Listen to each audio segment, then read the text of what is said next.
Okay, so it's no secret that American universities strive for diversity and take this into great consideration during the admissions process. According to the American Council on Education, diversity enriches the educational experience by, bringing together students who have different perspectives and help end stereotypes and preconceptions. Look, I'm all for organic diversity. I mean, it's great to accept students from all kinds of different backgrounds based on merit, but another thing to disregard students of a certain race because, well, there might just be too many of them attending the school. Well, that's exactly what appears to be happening at Western Washington University. Say that 10 times fast. Apparently, there's too many white people attending, and something has to be done about it. So the school released a survey aimed at shaping the university's future, and among the questions asked was this one. How do we make sure that in the future years we are not as white as we are today? As if the school is failing because there's not some sort of perfect racial utopia or something. Joining me now from the group that uncovered the story is Katherine Timpf, a reporter from Campus Reform. I don't feel that detached from myself, from my college years. I know I'm going to be 42 this year, but I was there in the politically correct 90s. This is your world. This is your beat. Are you at all surprised by this? Unfortunately, I'm not surprised by this.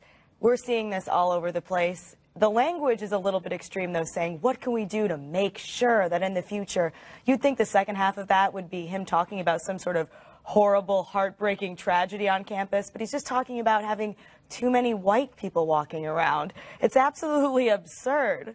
Here's the thing. It almost feels like in the year 2014, you have guilt-ridden white liberals on college campuses who want to believe they're fighting for a cause, right?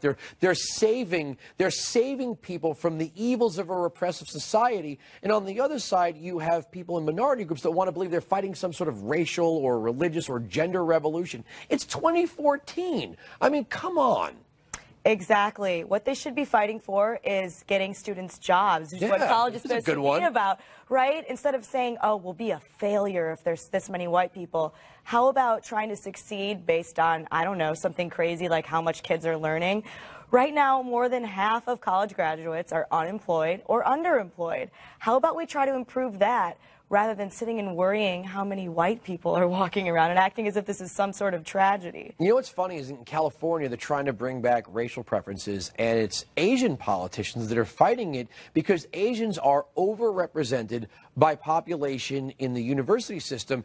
Is there a problem? Can you imagine somebody saying, the problem here at UCLA is there's way too many Asians here. But in the case of overrepresentation, you could make that case, couldn't you?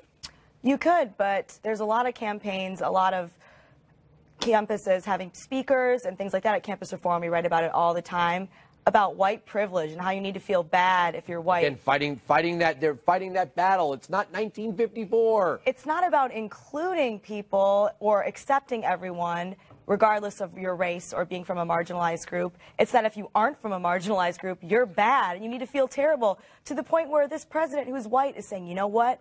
We need to have fewer of us or we're doomed. It's absolutely ridiculous. He doesn't mean himself. He means somebody else. Fewer white people. We have the president in his own words.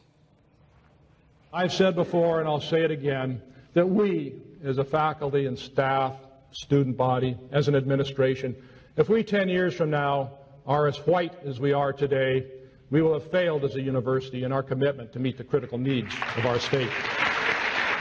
See, I don't buy this crap for a second, and here's how I would love to prove it through an experiment. If you took 10 people, 10 guilt-ridden white liberals like him, put them around a big boardroom table, and you put $100 grand in the middle and said, all right, there's 10 of you, and there's $100 grand in the middle. At the end of this experiment, whoever's sitting here at the table gets $10,000. So we're going to have a diversity experiment. Who's leaving? Right. Who's going to get up? Who's going to give up their chair at this table and that 10 grand to make the table more diverse? None of them would. Right, exactly. And there's all kinds of diversity. There's diversities in different classes. There's diversity of thought, opinions, and life experiences. There's just this focus on if there's too many white people, it's bad. It's a failure. failed as a university, not based on graduation rates, not based on employment rates, but based on having too many white people. He didn't even say diverse. He didn't even say having different people from different backgrounds. He said specifically, there's too many white people. That's a failure. Yeah, you're in this every day. This is, again, your beat. How do you take these people seriously? Do they really believe at the end of the day that by excluding, let's say, people that look like me, straight white males, that somehow there's going to be this harmonious utopia on campus if we could just get rid of those evil white guys? Everybody's going to get along. Nobody's ever going to discriminate against another person, and nobody's going to tell an offensive joke. Come on. Right. Well, this is happening everywhere. It's becoming very popular, and they really do believe this. At University of Wisconsin, they had this campaign that had students that were white drawn on their faces. Is it really fair to be white? And it was just basically making people try to feel ashamed of being white.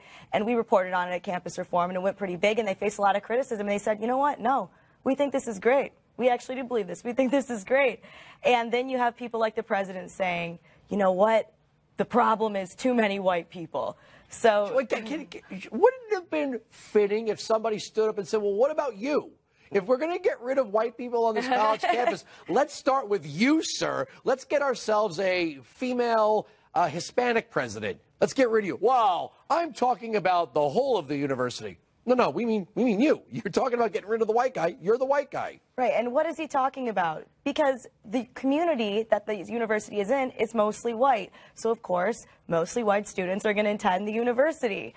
That should be expected, and it's not based on racism. It's based on the composition of the community, which is a very basic idea that people can't seem to grasp at this point. You can have I get it. If you're saying, look, we're in a portion of the state where we might be lacking in this this diversity thing, fine. Then send more brochures to schools with a more diverse student body. You don't have to make the claim that what needs to happen is that you need to be inclusion is not achieved by exclusion. You could be more inclusive without claiming that somebody's to blame for your lack of diversity.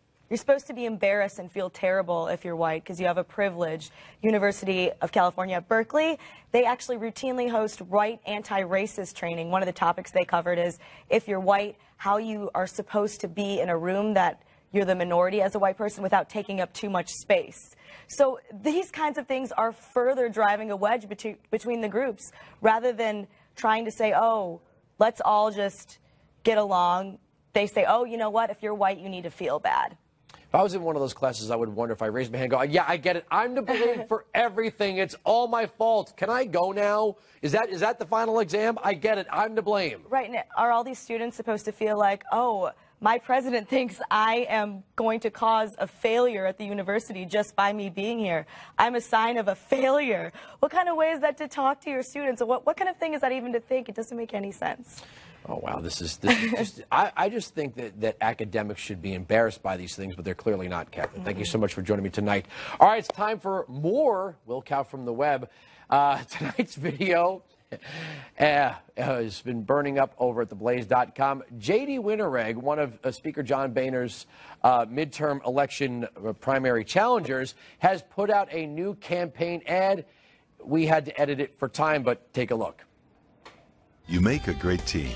It's been that way since the day you met. But your erectile dysfunction? It could be a question of blood flow.